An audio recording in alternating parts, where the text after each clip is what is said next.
Hi Ma'am Sel, Happy Mother's Day. Una sa lahat, gusto ko lang magpasalamat sa iyo sa mga tulong, sa pagtitiwalang binigay mo sa akin.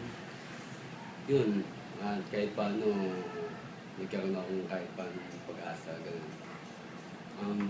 Pangalawa, gusto ko lang po kayong ipakilala sa mga hindi pa nakakilala sa inyo. Si Madam Celia is siya po yung taong napakabait. Iniisip niya lagi yung mga ka-group niya, yung mga anak niya, pinagmamasdan niya kung may problema.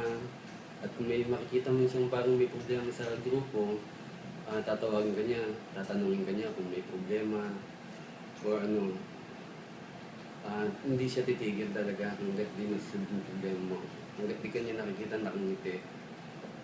Ma'am, maraming salamat po ulit. We love you, ma'am. Happy Mother's Day.